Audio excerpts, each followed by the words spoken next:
Welcome back to Shattering Myths. We're in our third hour. If you'd like to participate in this discussion of the covenant as it's presented in Yahowah's Torah, our number is 877-300-7645. Yesterday at the end of this program, we did have a call from Cherie, and I think Cherie's calling in from Texas. She later did text me, or not text me, but emailed me her question. It happened to be on circumcision. It was sort of an interesting question. I thought I would deal with it because our next statement is on circumcision. And she said, when she was a parent, she had, I believe, 2 sons, and she circumcised her sons, just like my wife and I circumcised our sons when they were born. We didn't know why. We didn't just, Sherry's saying the same thing. She was not a participant in the covenant, did not know Yahowah, just as my wife and I weren't and didn't. She says, so, as a parent, does that count in terms of acceptance of the terms and conditions of the covenant? And it's really interesting as a question because there's only one of the terms and conditions of the covenant that is physically demonstrative. The others are all attitudinal.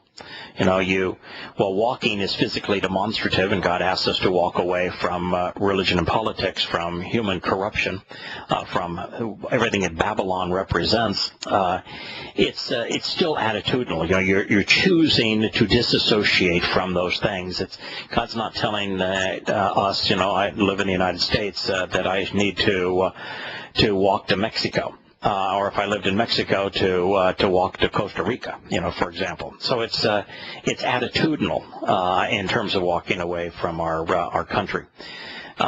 And the second, which is trust and reliance upon Yahowah, that too is attitudinal. Once you come to know and understand, you can choose to trust and rely. There is no demonstrative act that signifies that. As we move down through the list, God encourages us to walk to Him and become perfect. Well, here we're answering His invitations, and where there is something that we can do, for example, on Passover, we enjoy lamb and unleavened bread with bitter herbs, and for the next 7 days, we eat unyeasted bread in observation of this invitation that Yahowah has encouraged us to participate in each day along the way, us observing. But even there, for the most part, what we do is attitudinal. It's about knowing what these days represent, embracing them, celebrating them, applying them. It's far less about doing than it is knowing, understanding, and responding, accepting their benefits. As we move to the fourth, which is to observe the covenant, while observing also is a doing kind of a thing, observing is basically closely examining, carefully considering, which would be here now the terms and conditions of the covenant as they're presented in the Torah. And while you can do that and demonstrably do that, there isn't a specific quantity of, you need to read it this much, this often, and contemplate it for this amount of time. It's not a purely demonstrative thing. Are you willing to prioritize the Torah's presentation of the covenant so that it becomes a focus, and so that you come to the point that you enjoy benefiting from the enlightenment and the empowerment that this covenant gift provides? But then when you get to the fifth, where God asks us, and I'm going to share this with you in the next statement, where God asks us as parents to circumcise our sons. Yeah, that is a physical doing, because God makes it really clear that He wants this circumcision to be both of the spirit and of the flesh, so that there is a symbolic gesture that is being offered here, but also a physical one. So through whatever reason, Cherie and my wife and I, we honored the physical gesture regarding circumcising our sons. We just had no clue as to what the spiritual meaning was of circumcision and why it was important for them. And so my answer to Cherie, because she said, is that good enough? And because almost all of these statements are attitudinal. Once you come to know and understand appreciate what God is offering and expecting of us if we wish to be part of his family, and what he's willing to do on behalf of his children, and embrace those things, accept those things, act upon those things, then you receive the benefit. And so it isn't, in her case, she, and just like myself, I've come to recognize what these things represent. And so from God's point of view, that is good enough. We know that because when Abraham was shown how he was going to be transformed into to light and be a spiritual being, and was shown Yahowah's home, he immediately responded and said, I trust and rely upon you. Now that I know who you are and understand what you're offering, I've chosen to trust and rely on. And Yahowah said immediately, based upon that declaration of attitude, that Abraham was now perfect in his eyes.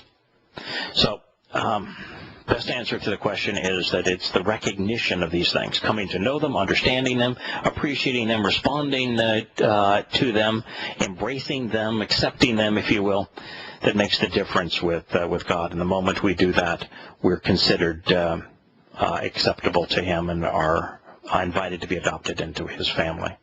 Now here's the statement on circumcision. It's actually the third in a row on circumcision. One was a simple statement where God said, to help you better understand who I am, what I'm offering, and our relationship together, the one and only covenant and your acceptance of it, you should circumcise your children so that you and they remember and come to memorialize, therefore sign your name, if you will, on this, your acceptance of the terms and conditions of the covenant. The next speaks of the covenant of circumcision being the sign of the covenant. Therefore, when we embrace this sign, Yahowah immediately recognizes that we've chosen the covenant. Now here's the third. It's an explanation of what God wants done. And a son of 8 days you shall circumcise.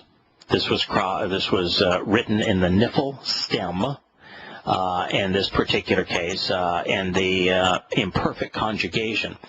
Now, I'm going to read through this, and we'll come back to what the niffle stem and imperfect conjugation mean when applied to mul circumcise. So a son of 8 days you shall circumcise with regard to your every male. So all male sons you should circumcise throughout your dwelling places and generations, no matter where you live or when you live, which is what that means. Those who are naturally born. Most people are pretty clear on the naturally born concept. Men and women come together, husband and wife, become mother and father because of a woman becomes pregnant from having sexual relations with her husband, and the child is born naturally. That is a naturally born son. Now, there are two kinds of children in the covenant. Those who are naturally born and those who are adopted. If you're naturally born, then it's by way of being a direct descendant of Abraham, Yishak, and Jacob, and therefore an Israelite, therefore related to Yah through the chosen people. So naturally born, that's cool. I wish I was naturally born into the covenant. I'm not. I'm Sioux Indian and Irish. But there is a second way, and that's what is said next. Those who are naturally born in the home as part of the family, and also those really wanting to be acquired and included of every son of foreign lands who relationally are not from your seed.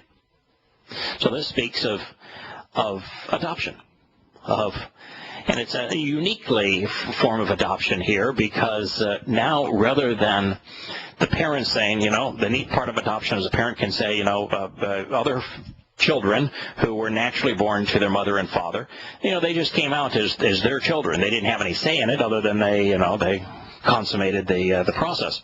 But adoptive parents said, but we went and chose you because we chose to bring you into our family, so you're special. Well, that's not the attitude that is being that is our perspective that is being communicated here. It's those really wanting to be acquired and included. So here now the children are the ones that are choosing. So goyim like myself, who were sons of foreign lands, we can be adopted into the covenant if we choose to be. And so circumcision now is for both those who are naturally born into the family of Yahowah through Yisrael, and those who want to be adopted, want to be acquired and included, who are sons of foreign lands. This is a comprehensive statement, so it's both of us. Now, let's go back to circumcise. So, a son of 8 days you shall circumcise, mul. That means that you shall cut off and separate the foreskin. Doesn't tell you how much. Maybe even from God's point of view, the slightest little sliver, the slightest little nick is sufficient. God is not telling us how much. Just saying that it's a physical act, that I want some separation here, because the circumcision, which is a cutting and separating of the foreskin, is the basis of covenant, in the sense that the covenant is cut. It's karat, the Hebrew word for cut. And this cutting creates a division between those who are included in God's family and those who are excluded. It's why Yosha said, I did not come to bring peace, I came to bring division, to cut a divide. You can be on one side or the other. You can't be both. No one with a foot in both camps. So it is about separation, being separated from human institutions and being separated unto God's covenant family through his Torah. So that's the meaning of circumcision, and God did it at a place that's really very effective to get our attention. Now, he did it, he's doing it for males because what God knew is what research has subsequently demonstrated, that about 80% of children, both sons and daughters, are more inclined to parrot and to embrace their father's politics and their father's religion, if the father has politics or religion, or no religion if he has no religion, than they are any other option. Of the three options, embrace the mother's choices, embrace the father's choices, or embrace neither. 80% in favor of the father.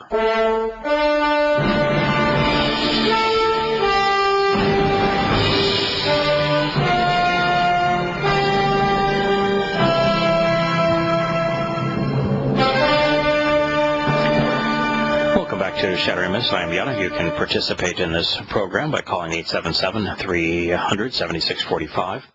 I was sent a letter earlier today, and I think it was regarding this upcoming man-cow interview for Thursday at 10:30 Eastern Time, a.m. Eastern Time. And the question was, I guess Mancow wanted to debate a literalist in terms of the interpretation of what he would view as the Bible, because of the debates that Ken Nye has recently done, the science guy. And so the person that was having a conversation with him, wanted to address the issue of do you interpret things literally or figuratively? And my response happened to be that Yahowah tells us when to a figurative or spiritual understanding is appropriate, and when a literal, actual interpretation of what he has said is appropriate. So God has actually given us that insight, but to know those insights, you have to look at the text in Hebrew, and it's the stems that tell us this. The stem here happens to be the niphal.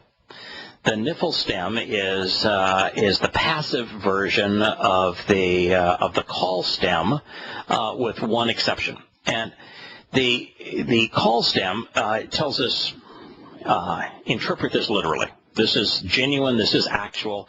Don't take a symbolic view, or I shouldn't say don't take a symbolic view. That's not really fair.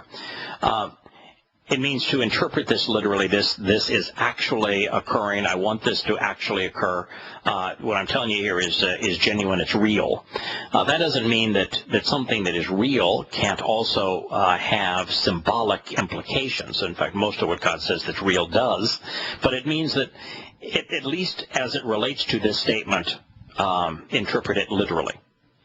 Well, the niffle carries that same aspect of the call. It means literally, I want you, a son of 8 days, you shall actually, literally circumcise. Okay? This is not a symbolic circumcision when the call or the niffle stem is used. All right? So now you have an explanation. You know, somebody says, do I interpret what he says literally or symbolically? You got an example. If it's written in the call or the niffle stem, literally is the answer. Okay? According to God. And I guess his opinion ought to matter. It is his testimony after all. Now, the niffle stem differs from the call stem in 2 ways. One is the call stem simply presents an action as literal as real, and it denotes a relationship between the subject and the object of the sentence, full stop. The niffle stem is passive. So unlike the call, which is active, you actively do something. On a passive basis, it means that there's something is happening to you, and it's happening to you in a passive way. Now, in the niffle, the subject receives the passive portion or aspect of the verb. Also, boy, I mean, this might sound just like way too much grammar, particularly for a radio program. But what it means in this particular case is that when we as parents follow Yahowah's instructions and circumcise our sons, literally circumcise our sons on the 8th day, that we receive the benefit of circumcision. And we receive it passively. They receive it actively because this is a literal act. And we receive the benefit passively. Because of the niffle stem, the subject, which is us, are affected passively by the verb's action. Now, this really explains the nature of circumcision, because the child that we're circumcising on the 8th day has not made a choice. They don't know Yahowah from daddy, right? In fact, later, hopefully, they'll not be able to distinguish Yahowah from daddy anyway, because the Yahowah wants to be our father. But this is something we are doing on their behalf that benefits us, according to Yahowah. And what it is saying here is that as parents, when we choose to do this on behalf of our sons on the 8th day, it's that we are set apart. That it's this recognition that we are set apart unto the covenant, which is the passive benefit to us while we actively benefit them. Now, when we return to Shattering Myths, I'm going to share what happens to that child as a result of having their parents choose to commit them to the covenant in this way. We'll be back after the commercial break.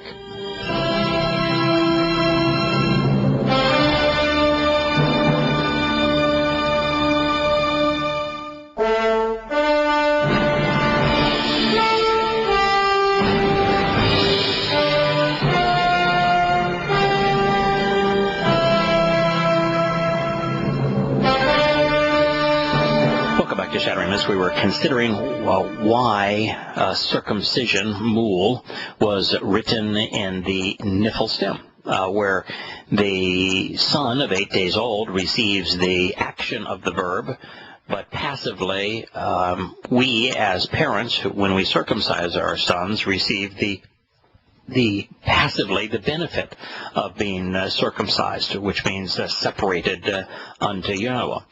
Now, the reason that the child benefits, even though they have not made a decision to accept or reject the covenant, is twofold. One is that they are now prepared to participate in Passover. If you're not circumcised, you are not prepared. You should not participate in Passover if you're not circumcised, because it's the worst of all circumstances. That means you would become immortal but eternally separated from God because you don't have the sign of the covenant. That's the worst of all eventualities. That's the problem with Christianity, where they overemphasize, they don't understand it, but they overemphasize what happened on Passover with the crucifixion, but have no concept of Passover's relationship to matzah, to perfecting us, because an immortal soul that benefits from Passover that does not observe matzah is going to spend eternity separated from God in Sheol. You don't want that to happen.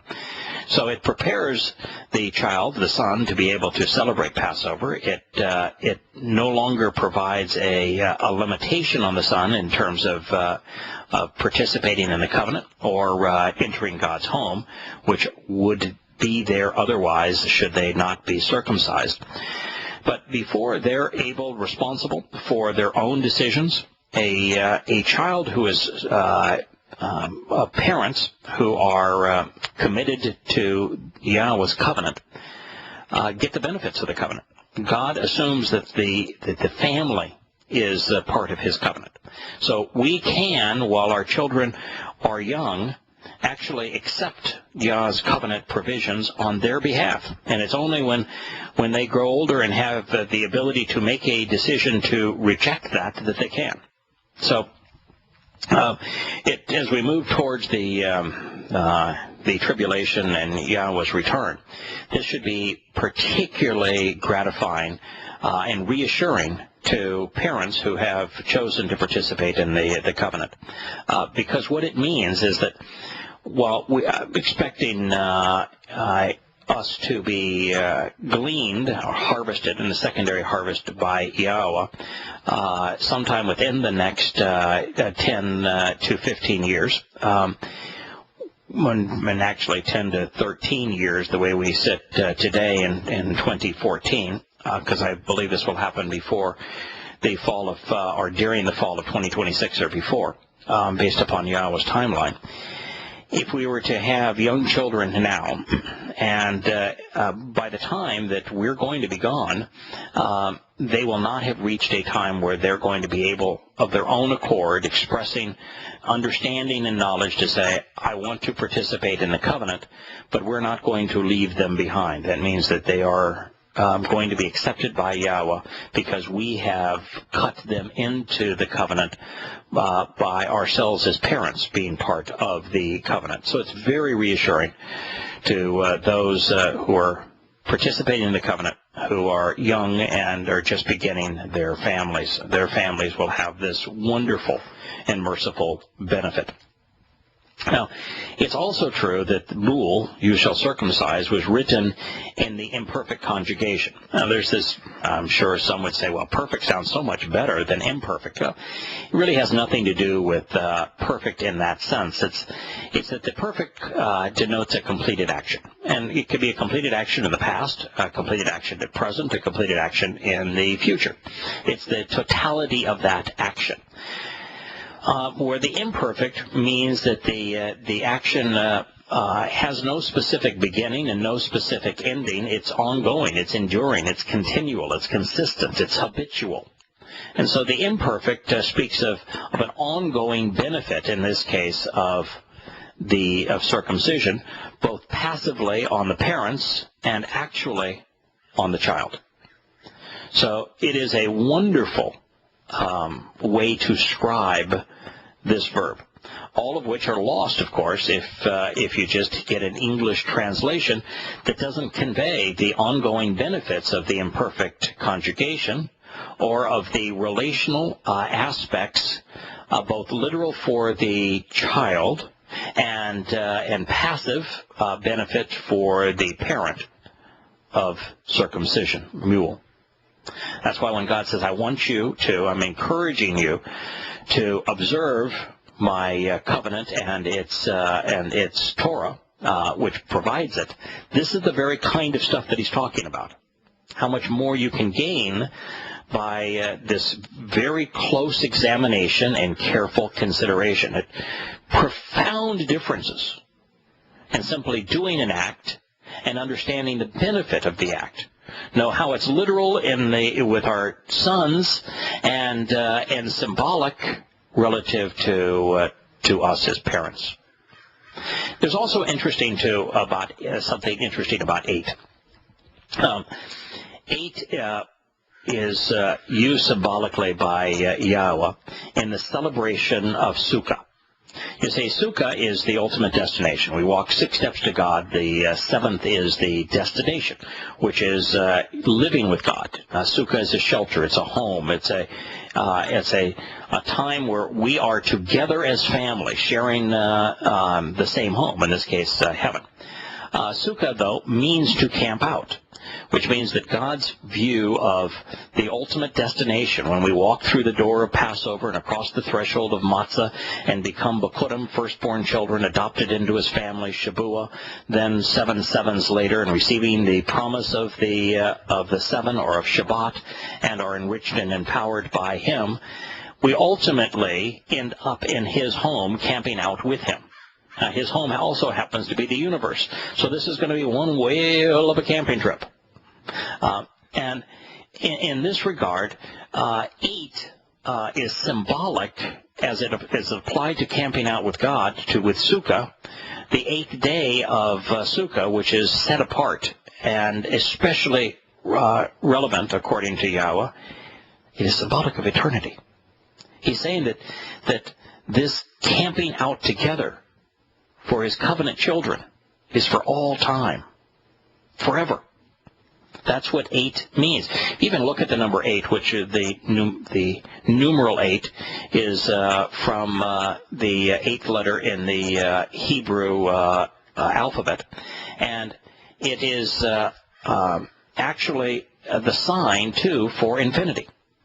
So right from the first alphabet that Yahowah conceived to the present day, we see this connection between 8 and infinity. And so the 8th day is symbolic of the fact as parents, if we want to live forever, the passive benefit, and if we want our sons to live forever, active benefit, that we circumcise them on the 8th day, symbolic of the promise of eternal life in Yahowah's covenant family. So there's a lot being said here. Now, I would also tell you that there is a literal benefit here as well. Yahowah said literally on the 8th day. Now, the reason that that's important is that humans' blood's capacity to coagulate and therefore to heal a cut is greater on the 8th day after birth than at any other time in our lives. It is less so prior to the 8th day. It is less so after the 8th day. But our blood's ability to properly respond to this act and retain us in a healthy manner, that our designer, our Heavenly Father that conceived us, built this into our nature so that the 8th day was also the perfect time from a health point of view to provide circumcision. Now, God's not telling us here that we can pick and choose. He says, with regard to every male. And male here is zakar. And so it's male is certainly conveyed by ben, son, that says wa ben, and a son, ben, and benah would be daughter, but ben being masculine is son. He's reemphasizing male here. Female mutilation, female circumcision, which is done to most Muslim children, particularly in the Middle East, is savage. What it does is it precludes the woman from ever enjoying sex. Female circumcision is mutilation. It's savage. It's destructive. It's hurtful, and it destroys the enjoyment of this aspect of marriage and of love. And so it is only the male that is circumcised because of this, but it's immediately visible to both husband and wife, man and woman, and this is the best way to get a man's attention because we are overly fixated on this aspect of our relationships, that we have done something special to set ourselves apart unto God and unto His covenant. But Zakar also emphasizes the masculine nature of who is to be circumcised, and Zakar is synonymous with remembering. It is also the Hebrew word to commit to memory, to remind, to remember.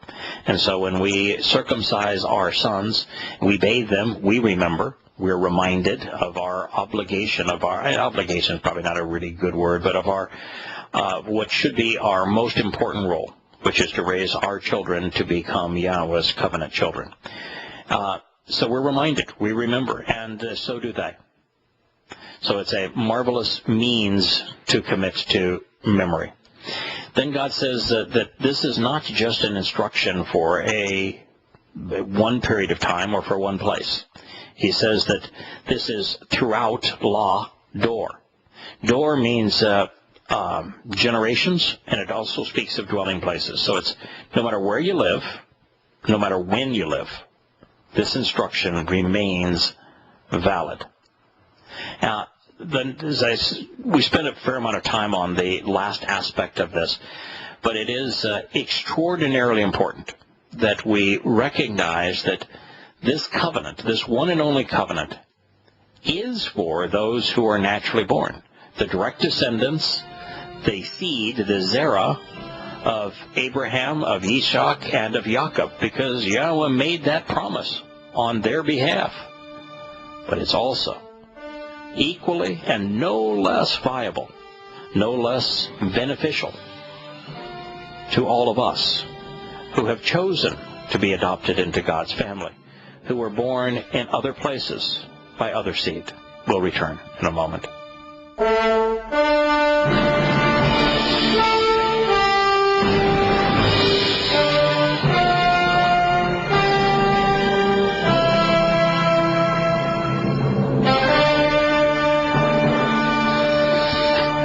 Returning to Yahweh's statement in Bereshith in the beginning, Genesis 17:12, as he's explaining the circumcision's role in the covenant.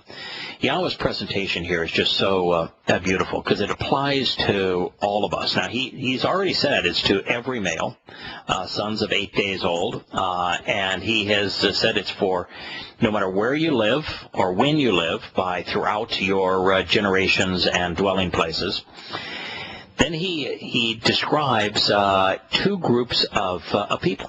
The first is those naturally born in the home. And so, once you are a member of the covenant and you have children, they are naturally born in your home, and your home is Yahweh's home, because you've chosen to be part of Yahweh's home. And so he's even addressed here home, Be'eth. Be'eth is the basis of Bereth. Bereth has a family-oriented covenant relationship, and Bereth is based on Be'eth, the Hebrew word for family and home. It happens to be the second letter of the Hebrew alphabet, is Be'eth Israel.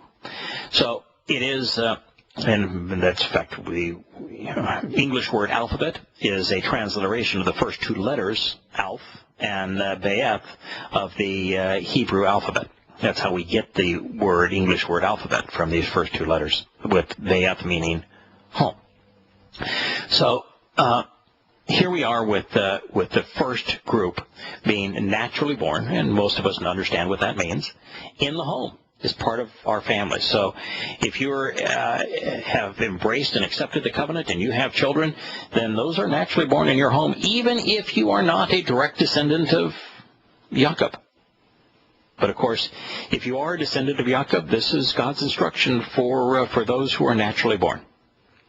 And then it has a second group, those really wanting to be. It's from kasap, those deeply desiring, strongly yearning, and passionately longing to be acquired and included. This is mikna, purchased and obtained, of every son of foreign lands, who relationally are not of your seeds. Very descriptive. So you've got this string of words, and also wa, in addition. So you've got one group, and in addition, the other group. kasap, really wanting to, longing, desiring, yearning. This is a choice that's important to us. Acquired and included. Mikna, purchased and obtained. We are acquired into God's family. We are purchased. We are redeemed. Yahowah pays a ransom for us to be part of His covenant. That's what those concepts mean. But also, it's expensive to adopt a child. Talk to any parent that's adopted a child. It's an expensive sort of thing. And so it speaks of acquiring someone with through being willing to make the investment. Of every son, without exception, of foreign lands. These would be Nakar. These are places where they are not properly valued and appreciated. That's stunning, right? He didn't use the term Gentile here, which would be the normal term, but instead Nakar, because he's not just talking about foreign lands, but of places where the children are not properly valued and appreciated. Who relationally, Ashar, relationally and beneficially, are not from your seed, are not your direct descendants. And that really explains the two ways we can participate in the covenant. Now, the terms and conditions are identical. The benefits are identical. The Father is identical. The covenant itself is identical. Everything is identical except the two ways that we can participate. We can participate naturally born. We can participate as being adopted. I'm adopted because I'm Sioux Indian and Irish, and my parents were not participants in the covenant, so I'm adopted. Now, would I have a slight preference of being naturally born as opposed to adopted, so that I was a Yehudim and a Yisraelite and therefore was amongst the chosen people? You betcha. But does it matter to God? Nope. Will there be any distinction after the 1,000-year celebration of Sukkah? Nope. There will be a distinction during the celebration of Sukkah, because naturally born Yehudim who have survived the tribulation will be reestablished in their various parts of Yisrael, and will have specific roles during the 1,000-year celebration of camping out with Yahowah. But once we're part of the family, those who have chosen to be part of the family, regardless of who we are descended from, receive exactly the same benefits and get to enjoy our relationship with the exact same Father in the exact same covenant relationship. We'll continue this time tomorrow. May God bless.